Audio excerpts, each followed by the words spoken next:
Ajit has put together an absolutely wonderful panel. People drawn from diverse experiences and people who will bring a whole lot of things to the table while analyzing this threadbare. Some of the questions we are looking to discuss, and of course, any of you want to interrupt us and ask questions, you're most welcome. Keep your questions like Twitter, 4 to 5 words. Don't editorialize on your question so we lose the thread of the question itself. You want to ask, you want to interrupt us, you're most welcome, but keep your questions really short, okay? So some of the things we are looking to address, what is culture? For instance, the textbook definition of culture is that it's a set of shared beliefs and values. All of us have, right? Your vision statement in the organization, your mission statement, how am I implementing my vision? What are the things I'm going to do? Those are all part of your shared belief systems so that all of us behave exactly the same way. It's not that there is anarchy and one will behave in a particular way and the other in an altogether different way. So to bind us all together, to bring us all together on the same platform, culture is the single most important proactive tool. So questions we will address: is culture top-down? Do senior management give it down? Or do teams from bottom up articulate culture? Is culture good for the growth of the organization, for the maturing of an organization? Is culture in a startup very different from culture in an MNC? What are the good things and bad things of culture in an MNC versus a startup? How can you combine the good things of both and create an altogether third culture which is very useful to the organization? What kind of innovation culture does culture encourage? We've seen this. Google is always quoted as an example of good organization culture because it supports innovation. But there have been even manufacturing organizations like Whirlpool, which have not just supported theoretically, innovation cultures, but they've actually practiced it. They've set aside a budget, they've set aside a team, and they've set aside a number saying, out of this year's turnover, so much has to come from innovation that we would commercialize this year. So there have been different kinds of activities that have happened.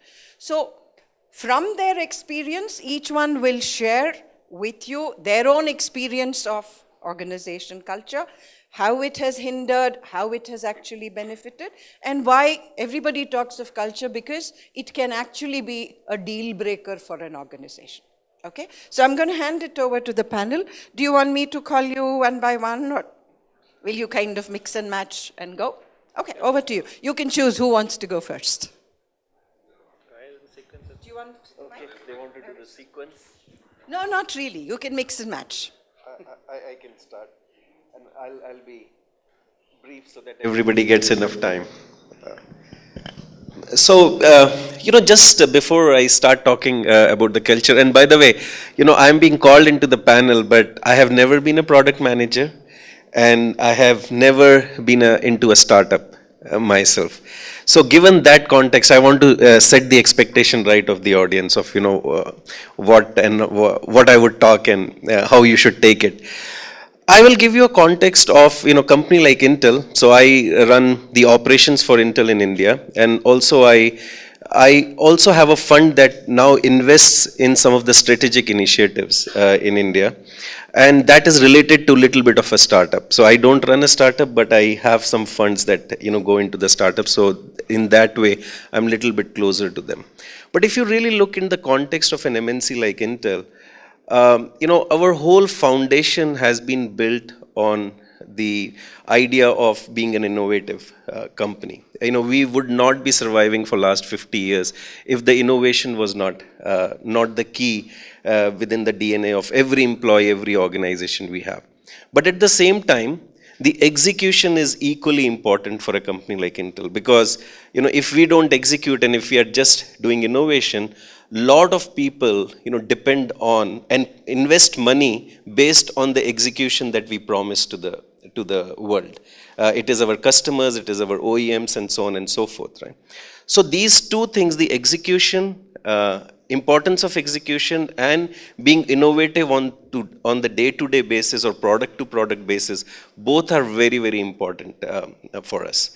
And within Intel itself, I see, from my experience, I see, people having an entrepreneur kind of organizations and mindsets and the establishments, and then we have basic organizations that are required to execute on time and so forth, right? Now, what do I see the difference? And then I am now connected to the startup world, and what do I see? What are the differences, and if the cultures are important and so on. For a bigger company like Intel, I will not talk about the softer parts of it, that we are egalitarian and all that stuff, but our culture You're from... also paranoid.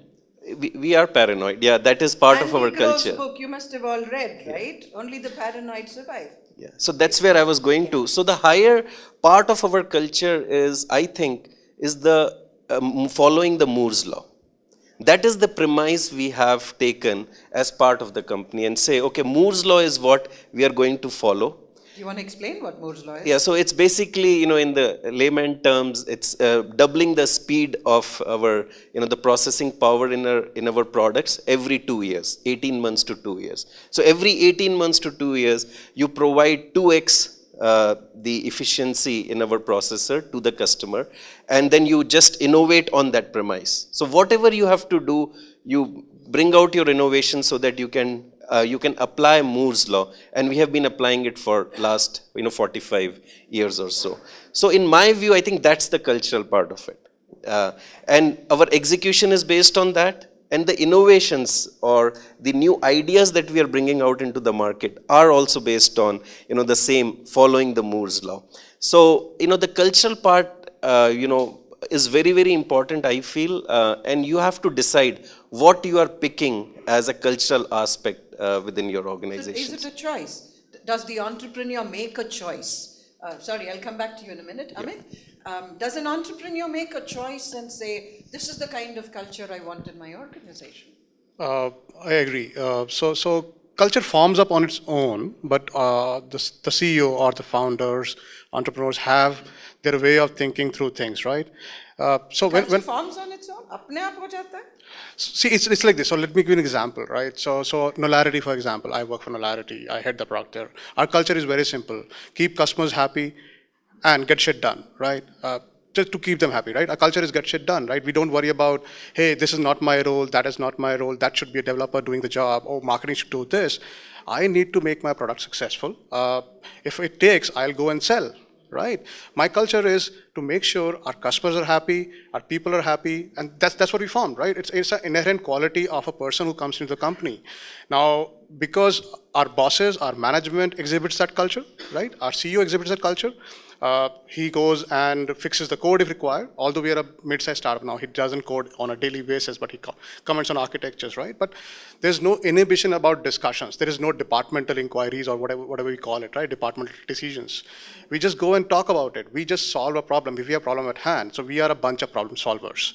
That's what we look at as a culture now. So have you ever asked your founders, when did they think about culture? Because I'm asking this question because as an entrepreneur, and many of you I'm guessing are entrepreneurs here, you're product centric, right? In the early stages, you're only obsessing about your product. Jab paisa nahi hota, you start obsessing about your customer too. Where does culture figure in the midst of these things?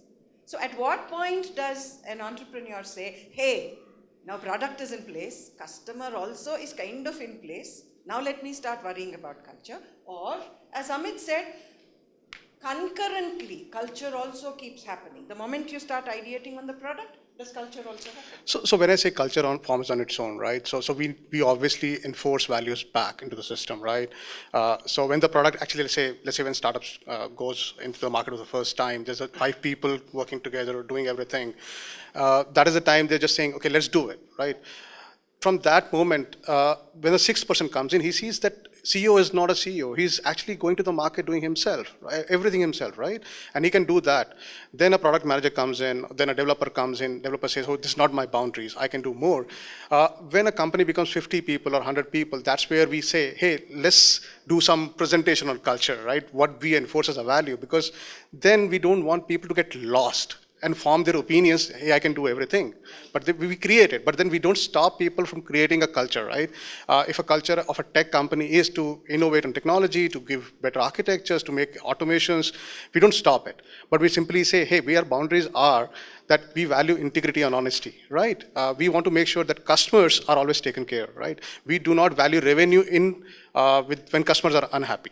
So that's the value enforcement which goes on regular basis, depicting things in action, not by presentations, right? So everyone from top to bottom actually executes that, right? Uday, in a company like Bosch, by no stretch of imagination, a startup, how different is your notion and understanding of culture? Yeah. So Bosch is a 127-year-old organization, and therefore culture is something that has grown all the way from the beginning years. I have a simple philosophy that culture is typically 80-20 rule. 80-20 rule applies. 80% of the culture is something that is top driven because the company wants it to be grown in a certain way. And 20% is a subterranean culture which is created by some mavericks in the company who want it run in their fashion. And these 20% actually generate 80% of those new ideas that come up as the entrepreneur style. So I strongly encourage people who are in MNCs to have one leg in that 20% culture, because that is fast moving, that is typically non-conformist to the regular culture, but also have one leg in the 80%, because that 80% provides comfort and security, things which you don't get in a regular startup. So things like if you want to procure something, it's very easily done in an MNC. You call up somebody and say, I'm from Bosch, he'll run and come with his entourage and give you the samples. I'm at a startup, I call, I'll have to wait for follow voice messages probably. So it brings that kind of comfort, but that's 80% of the job done. The 20% is something that is within the kind of people who generate the life of a startup inside an MNC. You worked in Bosch and Infosys, and then back to Bosch. Both the companies' ethos very different. One is essentially German, the other is quintessentially Indian. What is that one difference you find between the two? Okay, both were Indian for me. The one difference is one was a product organization, one was a service organization. So in Infosys, when you start building a product, you have these games in a fair where the heads keep coming out and you hit it down, right? So Infosys, it was like that. You come up with a product, you get hit down and saying, concentrate on the service that you are working on, right? And in Bosch, it's the other way. You come up, you're not hit down, but you say, why are you doing it here? You should be in that other group which is scheduled to be doing it. You focus on the existing product that you have. Well, so which I find interesting, because in today's context, it doesn't matter whether you're a product company or a services company, right? What matters is how good are you at designing customer experience. You don't go to McD for the burger, do you? Or you don't go to McD because of the queues. You go because it's a bloody good customer experience. So I think an essential part of this dynamic culture, I think, is to move away from these traditional dichotomies of product orientation and service orientation and move to what is called XPD. XPD? Experience design. And I think that's the emerging science that you are seeing, and I'm guessing XPD is going to become an integral part of everybody's culture. Would you like to comment or add whatever? Yeah, so I have been actually in many startups, some of them successes and some failures. And also worked in some large companies. So I was in Sterling. I was in IBM for a period of time. So I do think there is a significant difference in a large, established MNC works. And I will talk from the product management perspective, right? There's a major difference between an MNC and a startup company. So in a MNC, by MNC I mean a large established company which has successful products, hundreds of millions of dollars of revenue, that kind of a company, right? There's a lot of focus on processes, documentation, methodically working across teams, and there's a very good method behind how you define your product and how you define your next release, and et cetera, which I think makes them very successful, and especially successful in incremental innovation. So IBMs of the world are fantastic at seeing, okay, in next 12 months, this is what customers want, these are the gaps, this is where we are, this is the market, this is the competition, all that, right? And they methodically kind of churn out year after year next generation of products, and they are successful. Whereas in a startup company, whether it's in India or even in US or wherever, I think it's kind of similar, is the culture is driven from the top, and everybody is much more closer to the customer, and it is not process oriented. The product definition is not process oriented, or nobody is asking, okay, give me a example of 10 customers who want it. So it's a lot more things are done from gut feeling. So that is where the entrepreneurial abilities come. So based on your gut, based on your understanding, based on your talking to the customers, you are able to do a lot more things much faster. So innovation can be much faster. And because you're also young, you don't know better. Exactly. You don't yeah. know the meaning of failure at Right. that stage. Yeah. So you As a don't company, mind taking what seemingly looks like a stupid risk, yeah. and you just go and disrupt. So, You so all that know is- this, right? yeah. Today, most of the established domains, for instance, logistics, the people who are disrupting the industry are not the FedExes of the world. People who are disrupting are the new startups. And if you look at any industry across the board, the ones who are challenging established businesses are not other established businesses, but are startups. And simply because of what Deepak said, they don't know better, and they're just going all out and doing things. And that is why the startups are best suited for extremely disruptive Correct. ideas. Correct. Yeah. As against a large company. So large companies is very difficult to be. I mean, there are very few Is innovation examples. easier in a large company because there are processes? I think incremental small innovations are easier, Okay. but very disruptive innovations are much more difficult. I mean, even Google with all the innovation culture have basically one product even today, right, which is successful. Yeah. Intel is the exception. I think they have been disrupting over and over and over again for many years. So that's fantastic, but there are very few companies who can do that. Ahi? Yeah, so I think I will go back to the topic where it is MNC culture versus startup culture. And I have actually, she said before that you have to talk 4 minutes, so it was a long time for me. So I actually thought I'll write it down, a few analogy that will helpful for you to understand. How many of that are product manager here? All, right? How many are startup? Right? So the nobody is startup. See, So the moment you're a startup, हाथ ऊपर भी नहीं जाता. It's very tentatively just goes up. this Correct. So much. like she was talking about disruption. So the startup is actually the people who take panga. How many people understand what is panga means? Right? So if you are not have the ability to take panga, you're probably not in a startup. Right? There's a difference. The non-panga guys will come with a nice suit and coat and say, hi, how are you? Did you eat today? Startup guy, क्या करता है भाई? आज कितना पैसा मिलेगा? Right? So that's the difference. So I will actually write what Amit basically said. Startup has no culture, right? Whereas MNCs have lots of culture, 80% and 20%, right? They are there. But startup has no culture. So how does it work, right? So the way it works is startup manifests the culture. So what is going to manifest? If you go to village, Indian village, you see a god in front of the village.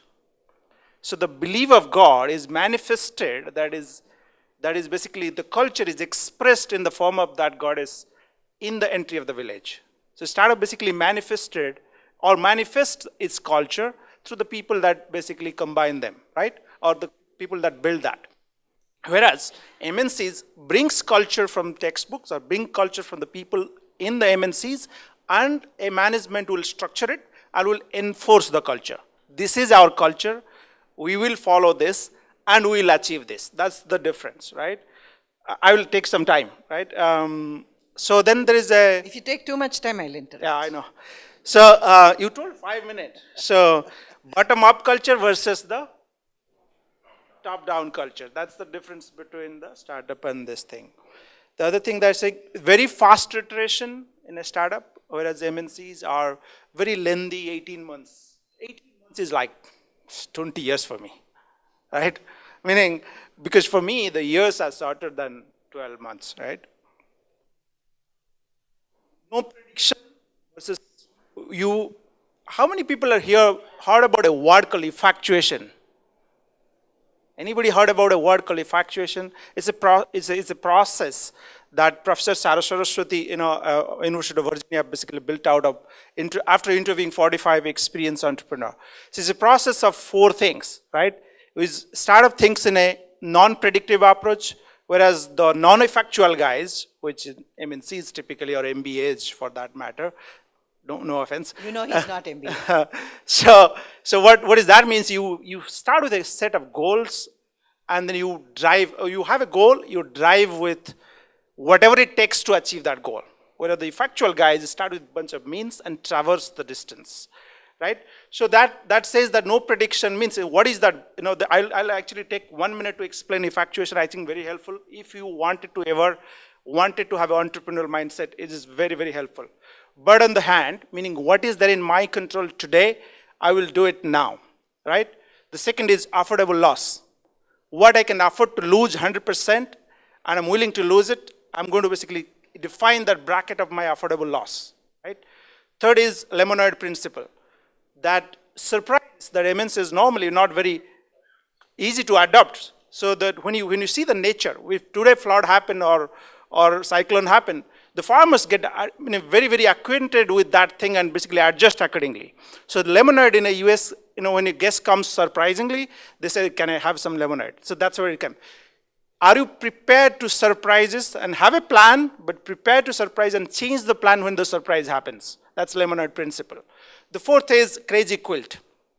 How many people have seen Rajasthan Rajai built out of 20 people?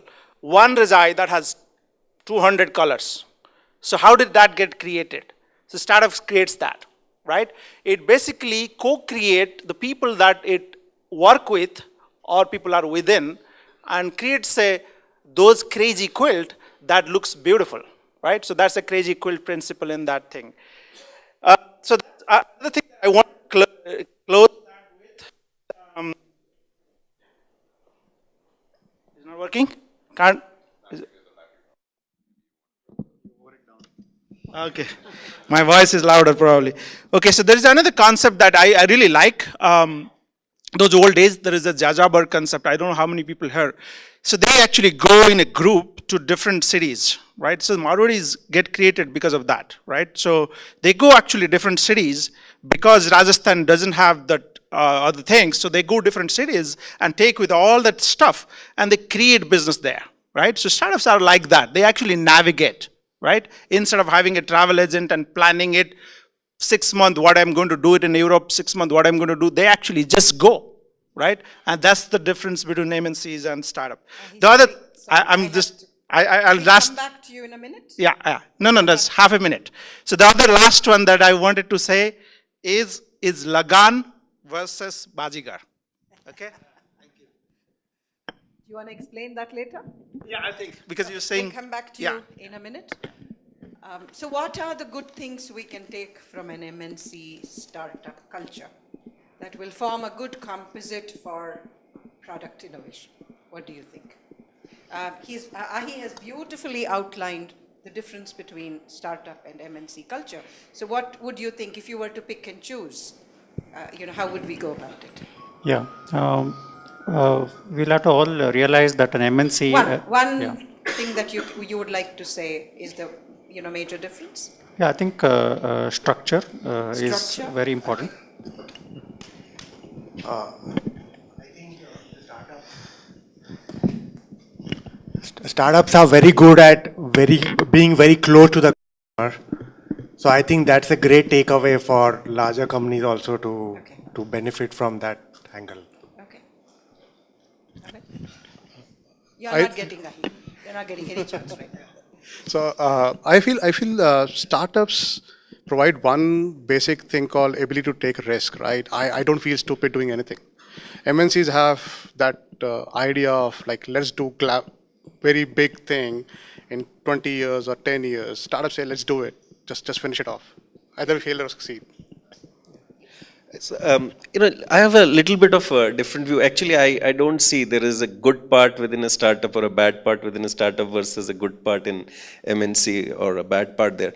Because it is about, each of these cultures or each of these setups, if they have an advantage, at the same side, they have a disadvantage on the similar side. Let me tell you, within entrepreneurship in Intel, we are challenged with, $10 million idea will never pass the litmus test.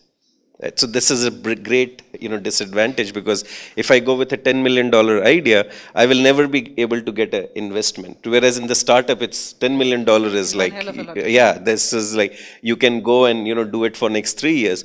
But on the reverse side, if I take $100 million idea, people say startup is taking more risk, but we will get invested in $100 million idea. I feel that is much more riskier than a $10 million investment idea that the startup was taking. So for everything that you have a plus within the startup or within an MNC, there is a con to it too.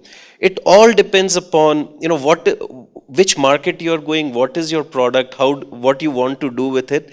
And, you used that term, the Hindi word, what was that? Panga. I feel, if we are not Panga people within Intel, your life cycle in Intel is very, very short. If I am not taking too many bold steps within Intel, as any startup would be taking, I think I can be a player which can survive for some time, maybe 8-10 years within Intel, but I don't think I can rise the ranks if we are All not. of you very beautifully said. I think the difference has come out very well. Just to add my 2-cent bit to it, do you have a question? Can you wait till I finish? Okay. Just to add, my bit to it.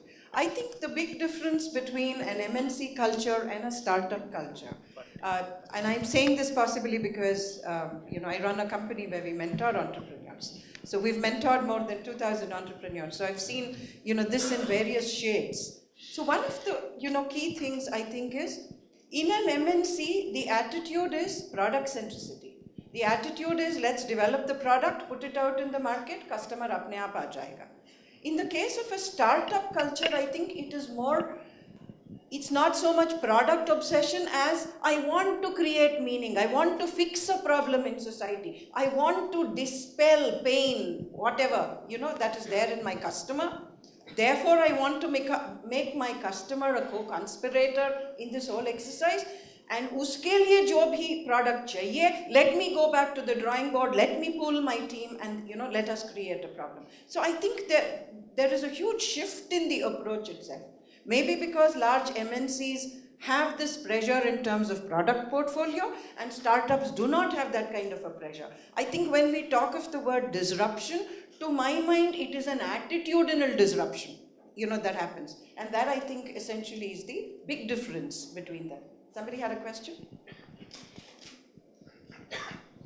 Hello. For me, the startup or the MNC culture is like, yes, it will, even the startup culture will gradually, eventually become an MNC culture. Because it's nothing but, initially, yes, I have nothing to lose, so you can fight, you can take panga with anyone. But once the success has been added, then I guess you will slowly transforming yourself into the MNC culture. Are you a victim of one of these? No. No, then you leave the startup and start another startup.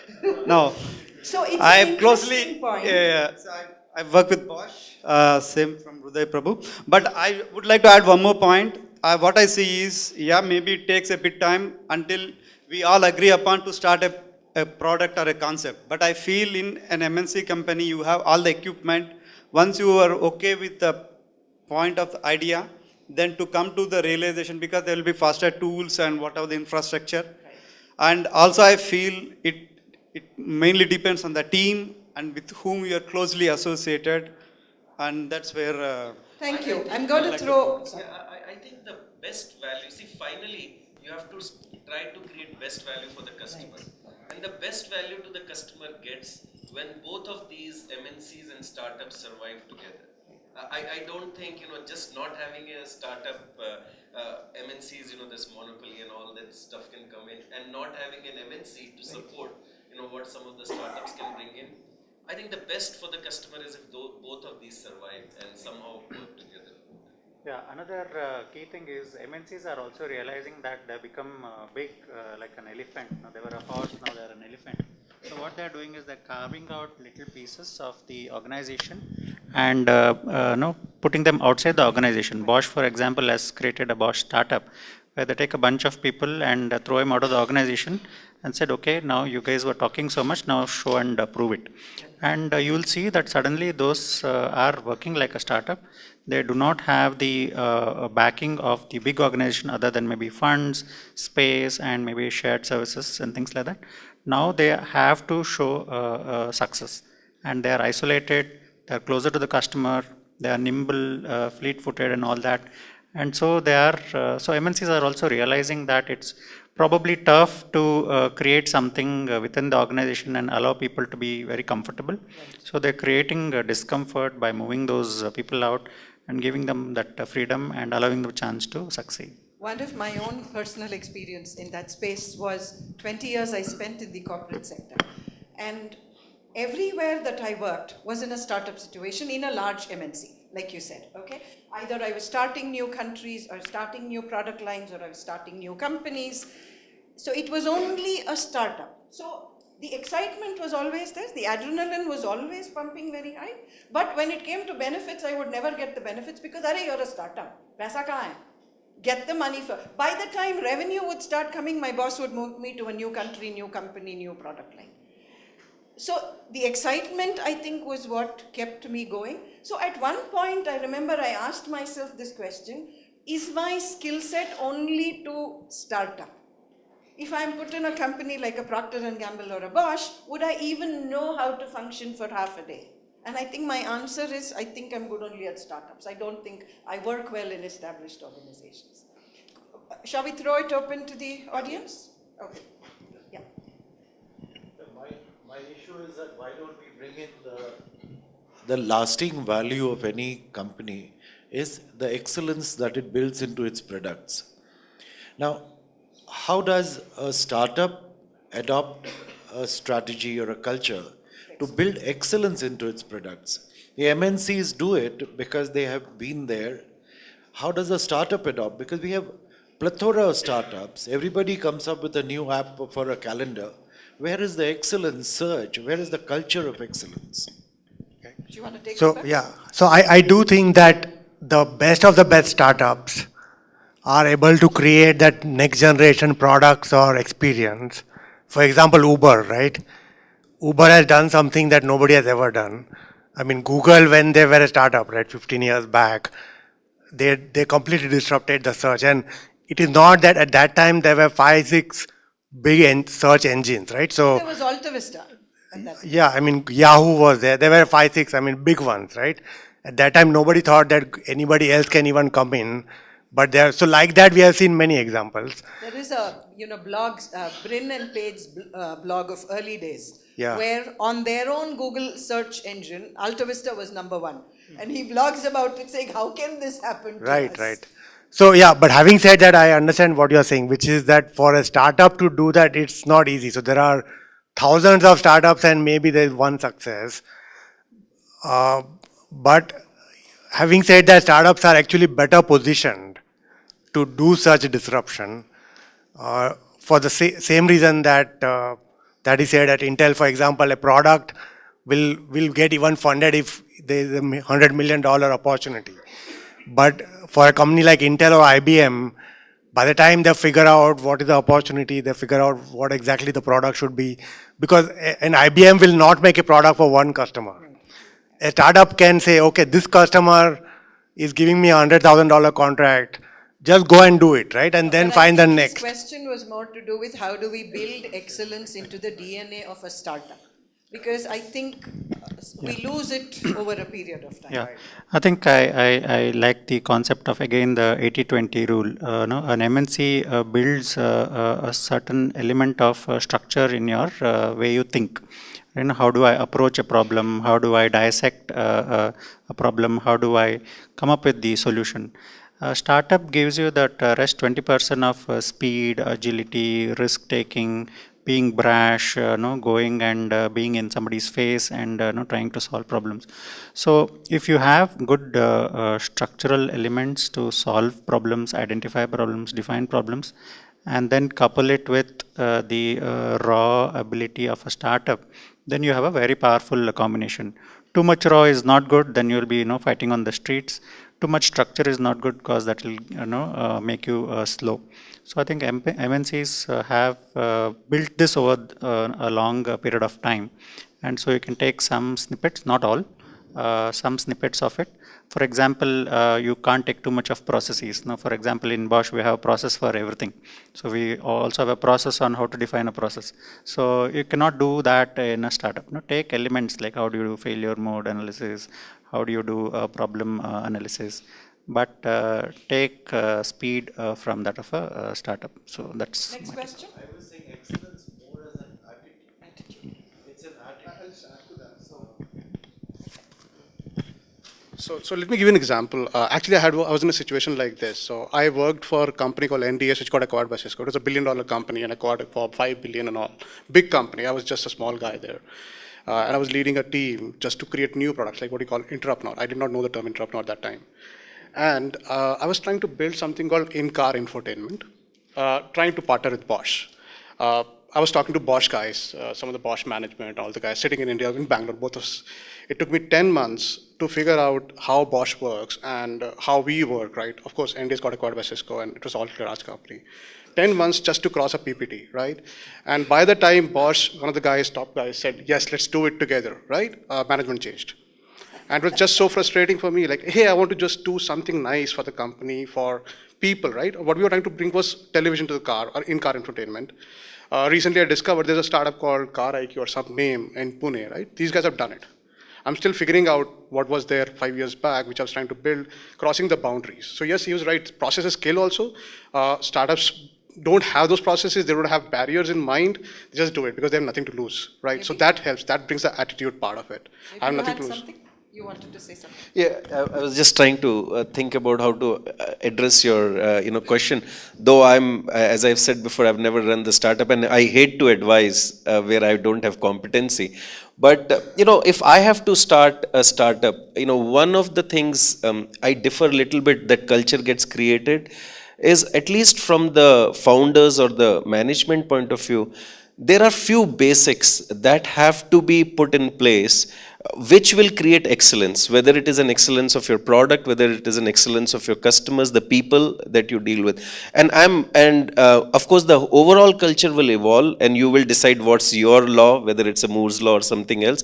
But basics about ethics and integrity, basics about compliances, basics about informed risk taking, I think that has to be the foundation of any startup. At least I would do that for if I have to do it, and that would, I think, create what products you will create, whether it's a technology product, whether it's a business model product.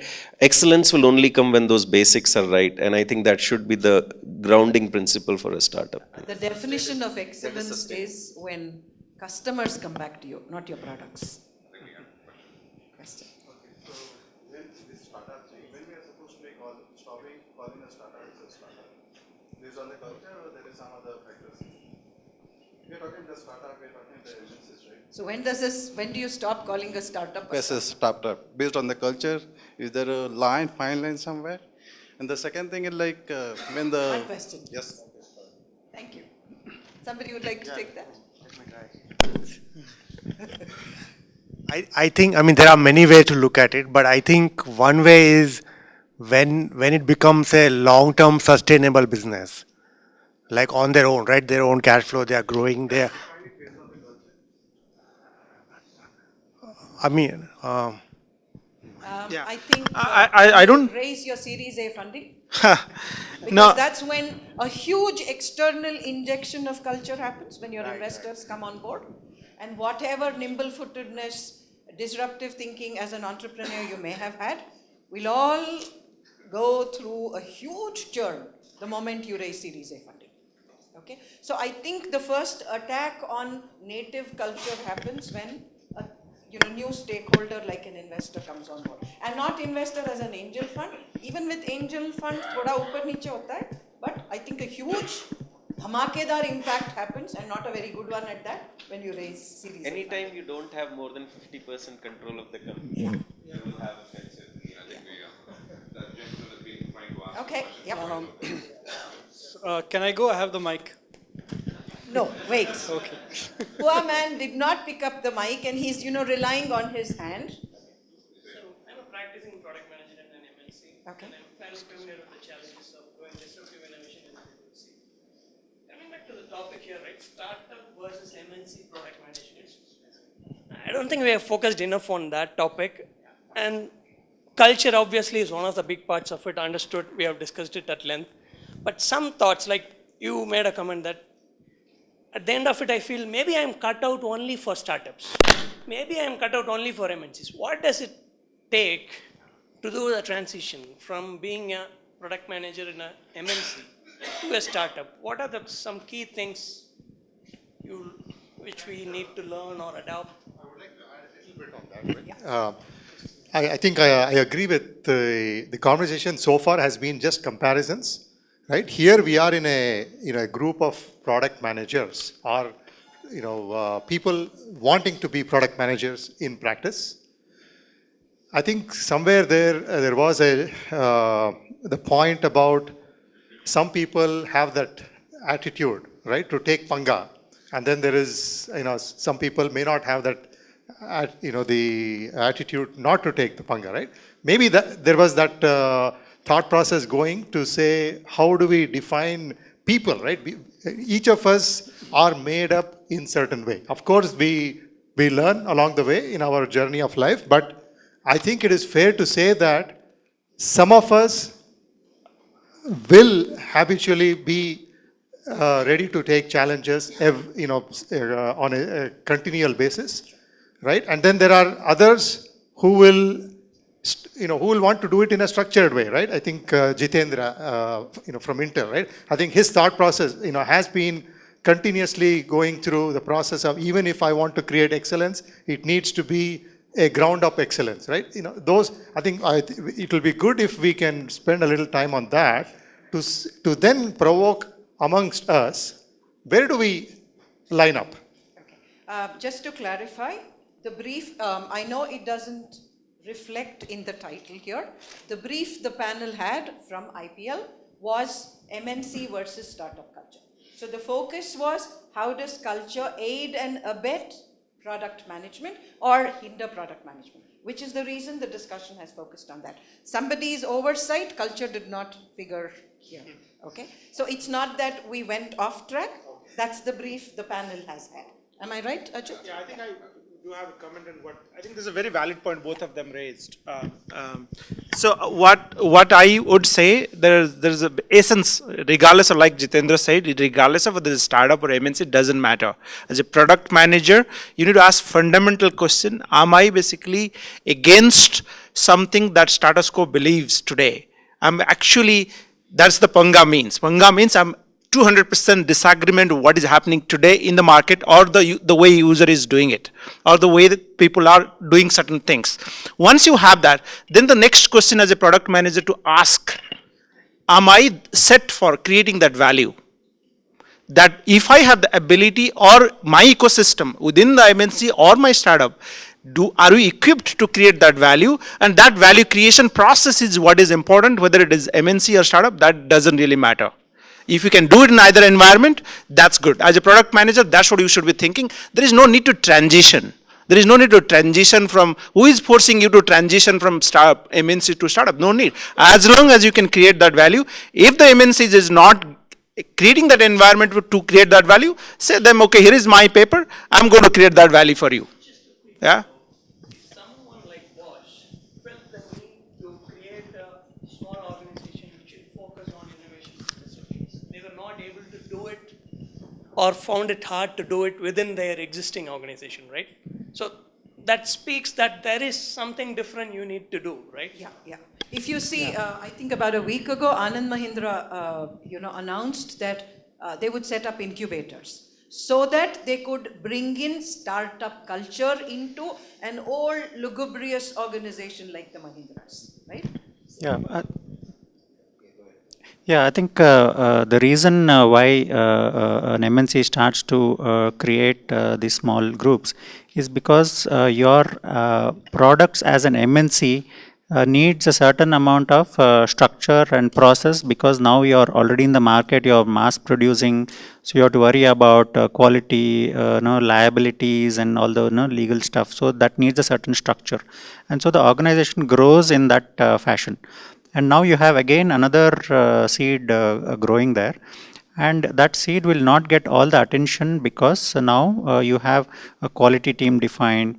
There's a sales guy who has 13 products to sell, and you're trying to get some part of his attention. So you start feeling ignored. So most of the product managers or wannabe entrepreneurs in an organization, the first thing that they feel is that they feel they're ignored, right? Nobody's taking you seriously, and so frustration starts to build up. So that is one big difference within a startup and MNC, that the frustration is higher in an MNC because you feel nobody is noticing you, nobody is giving you enough attention, nobody is giving you time. Whereas in a startup, you're nobody else to complain other than yourself. So that's one big difference. If you're able to carve out time for yourself, space for yourself, and everybody agrees with you, then you're very happy in an MNC.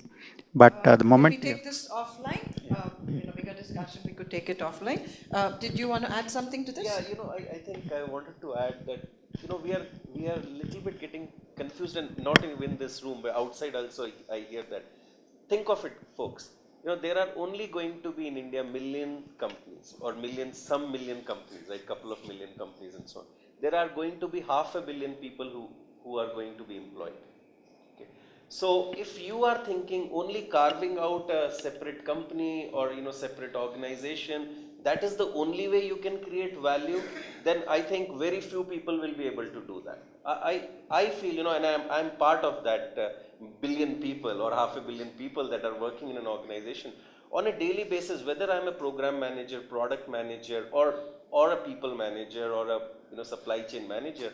Every day I have to think how I can increase the value to the company of whatever was happening in the company today. So if you are taking from whichever process your company has or my company has, if I take that to run that process and that I feel my job is done, I don't think that is what I would be satisfied with. So you have to challenge yourself.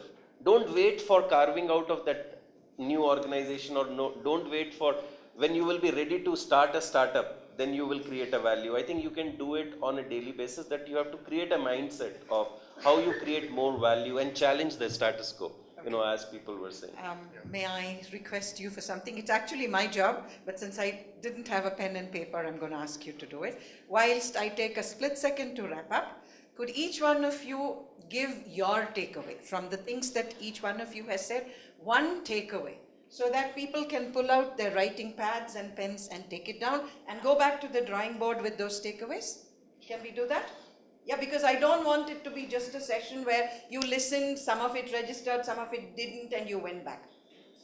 You came here because you wanted to learn something, and you wanted to take that learning to implement back on the drawing board. So can you take out your pads and pens?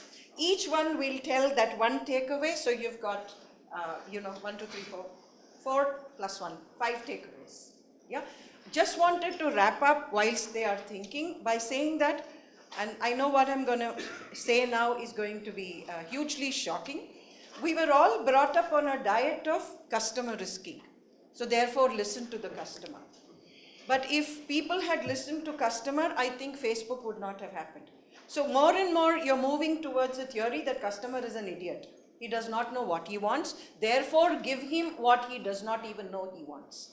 Now, who can give that? I doubt an MNC can give that. Okay, unless an MNC, spins off a smaller group within. I think by and large, this kind of a disruptive thinking, this kind of an irreverent approach to entrepreneurship can happen largely from the startup community. So I think go for it. I'm going to call each one to give their takeaway. 4 or 5 words, not more than that. don't wait for the startup. You can disrupt where you are today. Okay, Amit? I'll say that Right. do something what you feel happy with and satisfied. No, not good enough. We'll come back to you.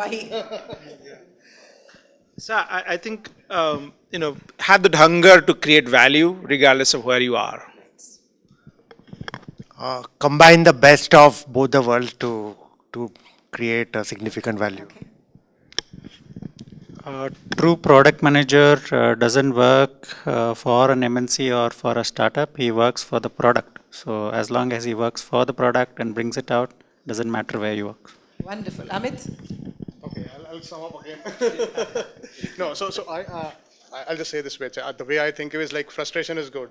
When I feel frustrated, I create something, right? So that gives me the hunger. I'd agree with Ahi. I think as an entrepreneur, as a product manager, you have to be hungry. Only if you are hungry will you make your customers hungry. Only then, even before your product is out there in the market, you will see a queue for your product. I think that hunger element is hugely, hugely important. Thank you all very much. Hungry to take panga. Okay. We can take, if you still have questions, all of us are around, we can take it offline, okay, over lunch. Anything else? Yes. Okay.